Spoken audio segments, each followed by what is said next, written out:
Hi all, യദുകൃഷ്ണനാണ്. Time പാസിന് വേണ്ടി നമുക്കൊന്ന് ചായ കുടിക്കാൻ പോവാം എന്ന് പറഞ്ഞൊരു കൂട്ടുകാരൻ നിങ്ങൾക്കും ഇല്ലേ?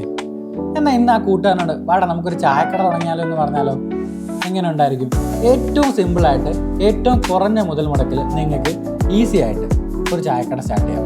അതിലൂടെ നിങ്ങൾക്ക് കടികളായിട്ട് വേണമെങ്കിൽ നിങ്ങൾക്ക് കുക്കിംഗ് അറിയാം, ഇല്ലെങ്കിൽ നല്ലൊരു കുക്കിനെ കിട്ടുക എന്നുണ്ടെങ്കിൽ ഉഴുന്നുവട, ഏത്തക്കാപ്പം അങ്ങനെ പോലുള്ള സാധനങ്ങളൊക്കെ കൊടുക്കാം. ഓക്കെ, എന്തുകൊണ്ടാണെന്ന് വെച്ച് കഴിഞ്ഞാൽ എനിക്കറിയാവുന്നൊരു ബജ്ജിക്കടയുണ്ട്. ഞങ്ങൾ ബജ്ജിക്കട എന്നാണ് പറയുന്നത്. ഓക്കെ, ഡെയിലി അവിടുത്തെ സെയിലെന്ന് പറഞ്ഞാൽ 6000, 7000, 8000 രൂപയാണ്. പുള്ളി ഇന്നലെ എന്നോട് പറഞ്ഞത് പുള്ളിക്ക് ഒരു 3500 രൂപയൊക്കെ ഡെയിലി ലാഭം കിട്ടും. 1000 രൂപ അവിടുത്തെ പണിക്കാരന് കൊടുത്താലും ഒരു 2000, 2500 രൂപയൊക്കെ പുള്ളിയുടെ കയ്യിലിരിക്കും, മുതൽ മുടക്കെല്ലാം കഴിഞ്ഞ്. ഓക്കെ, അപ്പം അങ്ങനെയാണെങ്കിൽ ഈസി ആയിട്ട് ഒരു മാസം 30 ദിവസം ഉണ്ട്. സൺഡേസിലൊക്കെ കച്ചവടം കൂടും.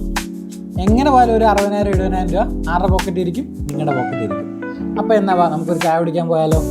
എങ്ങനെ ഉണ്ടായിരിക്കും?